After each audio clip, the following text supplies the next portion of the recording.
Hello students, आज हम नया चैप्टर स्टार्ट करेंगे electronic spectra of transition metal complexes. तो सबसे पहले हमें पता होना चाहिए स्पेक्ट्रा क्या होता है। तो ये आप सब जानते हैं कि जब वाइट लाइट को हम किसी प्रिज्म में से पास करते हैं तो वो डिफरेंट लैम्डास की लाइट में डिस्पर्स हो जाता है। इसको हम बोलते हैं स्पेक्ट्रम। ठीक है, अब स्पेक्ट्रम क्यों बनता है? क्योंकि जो भी सब्सटेंस है, किसी भी सब्सटेंस का स्पेक्ट्रम इसलिए बनता है जब वो एनर्जी एब्जॉर्ब करता है। तो एब्जॉर्प्शन ऑफ एनर्जी जो है वो अलग अलग तरह से हो सकती है। तो मॉलिक्यूल्स जो होते हैं उनकी वाइब्रेशन से भी वाइब्रेशनल एनर्जी हो सकती है, वो उनके इलेक्ट्रॉन्स एनर्जी एब्जॉर्ब कर सकते हैं, न्यूक्लियाई एनर्जी एब्जॉर्ब कर सकते हैं, या मॉलिक्यूल्स में रोटेशन होता है उसकी वजह से एनर्जी एब्जॉर्ब हो जाती है। तो absorption of energy is due to many reasons, लेकिन जब एनर्जी का एब्जॉर्प्शन इलेक्ट्रॉन्स के माध्यम से होता है तो जो स्पेक्ट्रा हमको मिलता है वो इलेक्ट्रॉनिक स्पेक्ट्रम कहलाता है। इलेक्ट्रॉनिक स्पेक्ट्रम कब बनता है? जब एनर्जी का एब्जॉर्प्शन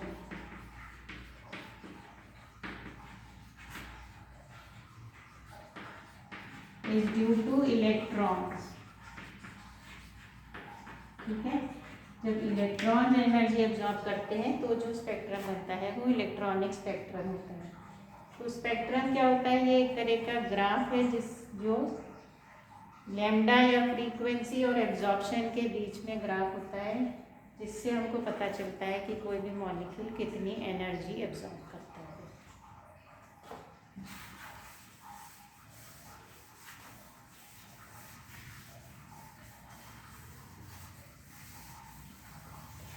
अब इलेक्ट्रॉनिक स्पेक्ट्रा जो है इनऑर्गेनिक कंपाउंड्स में हम पढ़ते हैं, ट्रांजिशन मेटल कंपाउंड्स जो होते हैं मेनली उनमें इलेक्ट्रॉनिक स्पेक्ट्रम के बारे में पढ़ते हैं, क्योंकि ट्रांजिशन मेटल्स आप जानते हैं कलर्ड होते हैं। तो डिफरेंट ट्रांजिशन मेटल्स या एक ही मेटल आयन के जो अलग अलग कॉम्प्लेक्सेस हैं वो कलर्ड होते हैं। तो डिफरेंट ट्रांजिशन मेटल्स कलर्ड होते हैं, एनर्जी एब्जॉर्ब करते हैं, और एनर्जी यूवी और विजिबल रीजन में वो एब्जॉर्ब करते हैं, इसलिए वो कलर्ड होते हैं। तो ये जो एब्जॉर्प्शन होता है ये इलेक्ट्रॉनिक स्पेक्ट्रा एब्जॉर्प्शन होता है। तो इलेक्ट्रॉनिक एब्जॉर्प्शन में एनर्जी यूवी और विजिबल रीजन में होती है, इसीलिए ये कॉम्प्लेक्सेस जो होते हैं वो कलर्ड होते हैं। तो अब इसको इलेक्ट्रॉनिक स्पेक्ट्रा को हमको मेजर करना है, या उसके मेजरमेंट के लिए बियर्स लॉ होता है। और जैसे डिफरेंट ट्रांजिशन मेटल्स अलग अलग तरह के एब्जॉर्प्शन बैंड्स देते हैं, लेकिन हम प्रेफरेंस उसको देते हैं जो स्ट्रॉन्ग बैंड होता है। जैसे क्रोमियम +3, Cr+3, इसमें dd ट्रांजिशन भी होता है, और चार्ज ट्रांसफर स्पेक्ट्रा हमने पढ़ा था वो भी होता है। किसमें होता है? क्रोमेट आयन हम इसका लें तो क्रोमेट आयन में चार्ज ट्रांसफर स्पेक्ट्रा होता है जो कि स्ट्रॉन्ग बैंड होता है। तो क्रोमेट आयन में हम चार्ज ट्रांसफर स्पेक्ट्रा को प्रेफरेंस देते हैं, और क्रोमियम के जो वीक बैंड्स हैं डी ट्रांजिशन की वजह से जो बैंड होता है वो वीक होता है, और चार्ज ट्रांसफर की वजह से जो होता है वो स्ट्रॉन्ग होता है। तो हम वीक बैंड्स जो होते हैं उनको प्रेफरेंस नहीं देते हैं, स्ट्रॉन्ग बैंड्स को ही प्रेफरेंस देते हैं।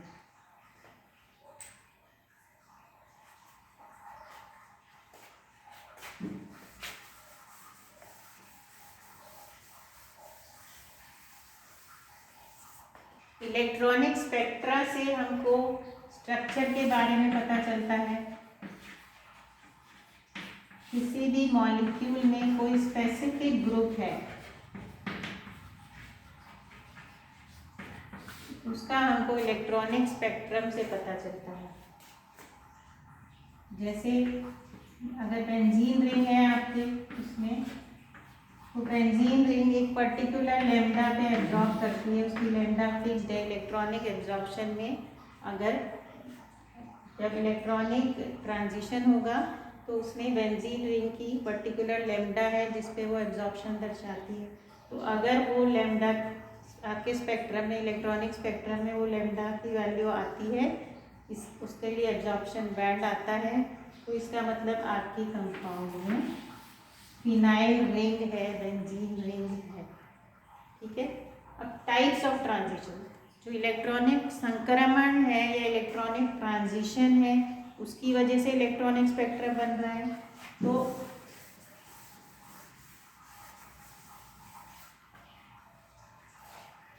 टाइप्स ऑफ इलेक्ट्रॉनिक ट्रांजिशंस,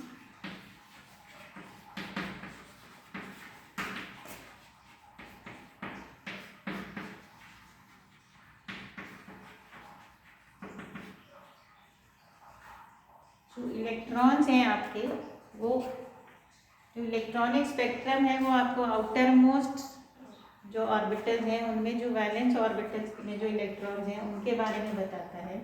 तो इलेक्ट्रॉन्स अलग अलग इलेक्ट्रॉनिक एनर्जी लेवल्स में रहते हैं। तो ये इलेक्ट्रॉनिक लेवल्स हैं। अब हर एक इलेक्ट्रॉनिक एनर्जी लेवल के साथ बहुत सारी वाइब्रेशनल लेवल्स होती हैं।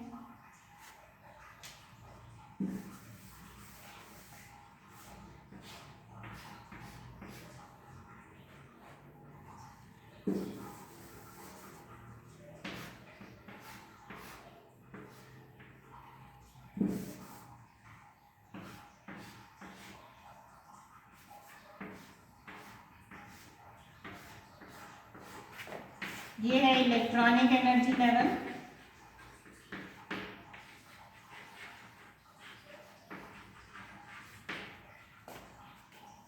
ये वाइब्रेशनल लेवल्स हैं और हर एक वाइब्रेशनल लेवल के साथ एसोसिएटेड बहुत सारी रोटेशनल लेवल्स होती हैं।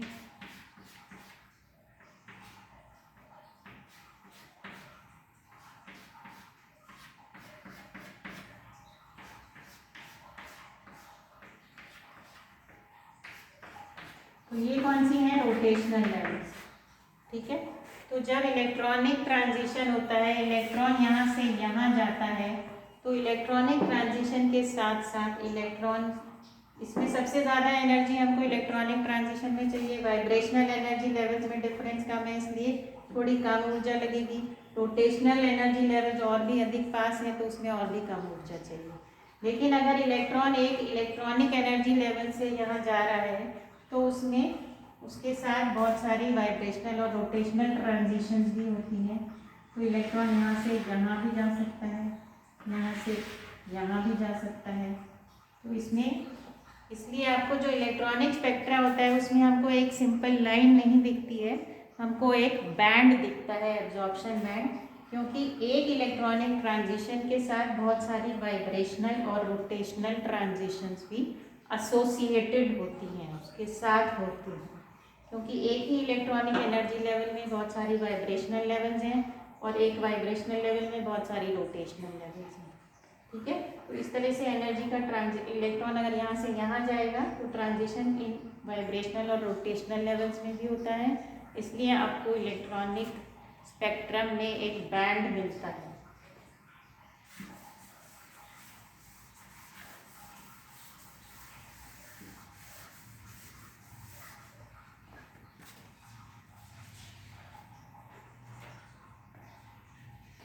अब इलेक्ट्रॉनिक ट्रांजिशन दो प्रकार के होते हैं ट्रांजिशन मेटल कॉम्प्लेक्सेस में।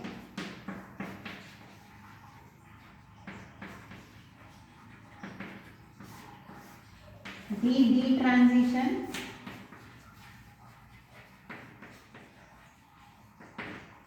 और चार्ज ट्रांसफर स्पेक्ट्रा।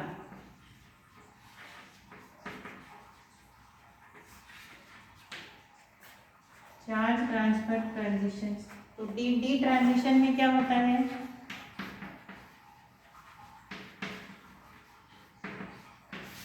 ये हम सब जानते हैं डी ट्रांजिशन क्या होता है, जो हमने क्रिस्टल फील्ड थ्योरी पढ़ी थी। तो CFT में क्या होता है? एक मेटल के पास जब लिगेंड्स आ जाते हैं तो उसके डी ऑर्बिटल्स की स्प्लिटिंग हो जाती है, और अगर ऑक्टाहेड्रल आपका कॉम्प्लेक्स है तो दो एनर्जी लेवल हो जाती हैं, डी ऑर्बिटल स्प्लिट होके T2G और Eg दो सेट बना लेते हैं। तो अब इनमें एनर्जी डिफरेंस हो जाता है, तो इलेक्ट्रॉन अगर T2G से Eg में जाता है तो उसको हम बोलते हैं डी ट्रांजिशन। ठीक है, इसी तरह से टेट्राहेड्रल कॉम्प्लेक्स होगा तो नीचे E लेवल आती है, ऊपर T2 आती है, तो इसमें भी यहाँ से यहाँ ट्रांजिशन होता है, तो that is known as D transition. तो डी ट्रांजिशन में मेटल कॉम्प्लेक्स जो होता है उसमें मेटल के अंदर ही इलेक्ट्रॉन एक एनर्जी लेवल से दूसरे एनर्जी लेवल पे आते हैं। मतलब इलेक्ट्रॉन्स का एक एटम से दूसरे एटम पे ट्रांसफर नहीं होता, एटम मेटल के अंदर इलेक्ट्रॉन जो है वो एक एटम से दूसरे एटम में नहीं जाता, वो मेटल एटम में ही एक एनर्जी लेवल से दूसरे एनर्जी लेवल में जाता है। तो इसकी जो रेंज होती है डी ट्रांजिशंस की वो 10,000 to 30,000 सेंटीमीटर इनवर्स इस रीजन में एब्जॉर्प्शन होते हैं। ये IR और विजिबल रीजन में इस तरह का एब्जॉर्प्शन होता है। जो कॉम्प्लेक्सेस में डी ट्रांजिशंस होते हैं वो इस रीजन में एब्जॉर्प्शन दिखाते हैं। क्लियर? अब चार्ज ट्रांसफर स्पेक्ट्रा, उसमें क्या होता है, दूसरी तरह के ट्रांजिशन मेटल कॉम्प्लेक्स से जो दूसरे तरह का ट्रांजिशन शो करते हैं वो है चार्ज ट्रांसफर।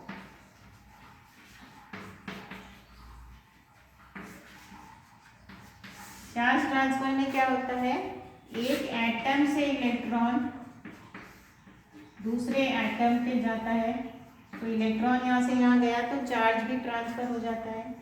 तो ट्रांजिशन कहाँ से कहाँ होता है, इलेक्ट्रॉन मेटल से लिगेंड पे जा सकता है या लिगेंड से मेटल पे भी जा सकता है।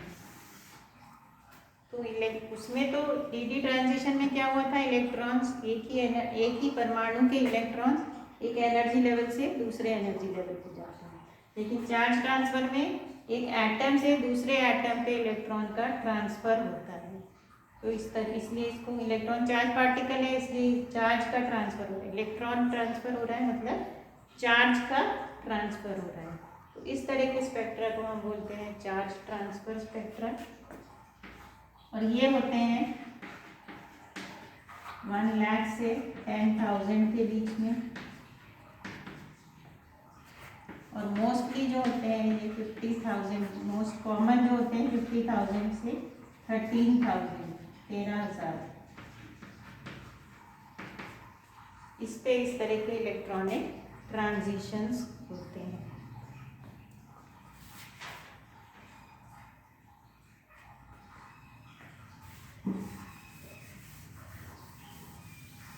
अच्छा, इलेक्ट्रॉनिक ट्रांजिशन